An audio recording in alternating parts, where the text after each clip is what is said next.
Olá, bem-vindos a este final do dia.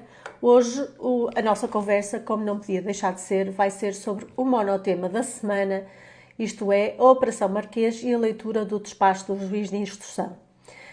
A seguir à leitura do despacho, vimos Sócrates, ex-primeiro-ministro de Portugal, a festejar, impante, proferindo algumas declarações, dizendo que foi uma grande vitória.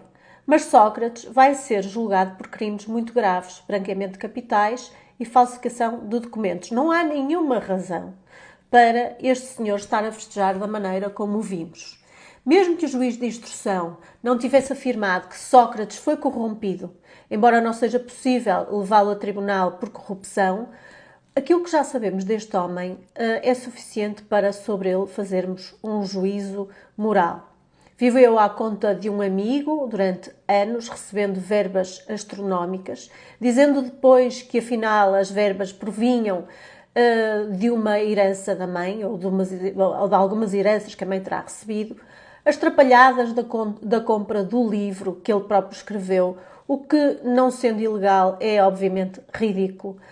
O exibicionismo que deu para perceber naquelas escutas que todos ouvimos, o sentido de impunidade, o deslumbre com a vida de luxo, a quantidade de gastos bizarros e de movimentos financeiros, é tudo tão insólito.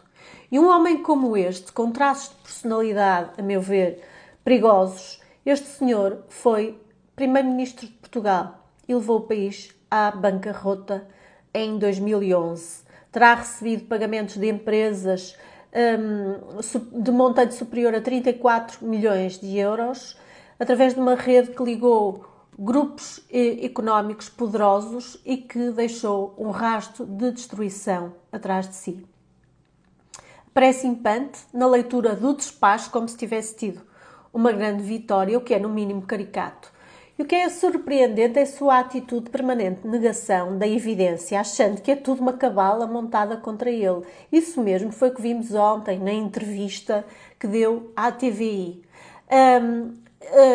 Sócrates repete vezes sem conta que o que está a dizer é verdade, contradizendo coisas que estão documentadas no processo, segundo aquilo que nos é dado saber.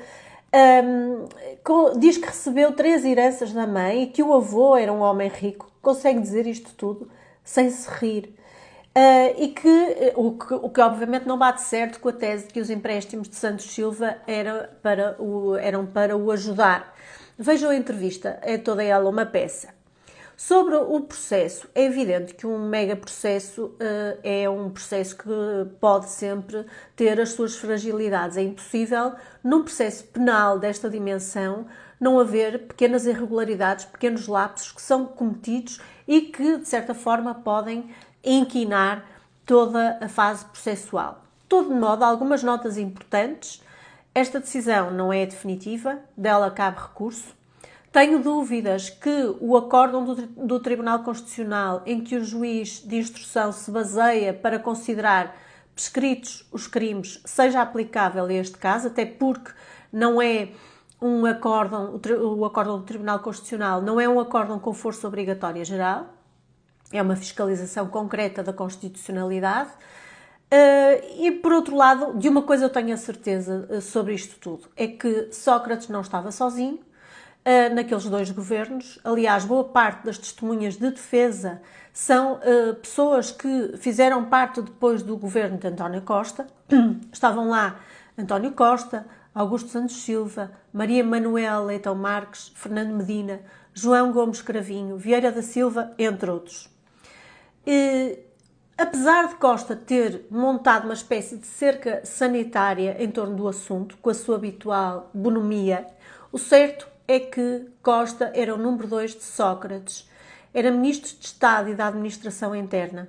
Não suspeitou absolutamente de nada. Das duas, uma.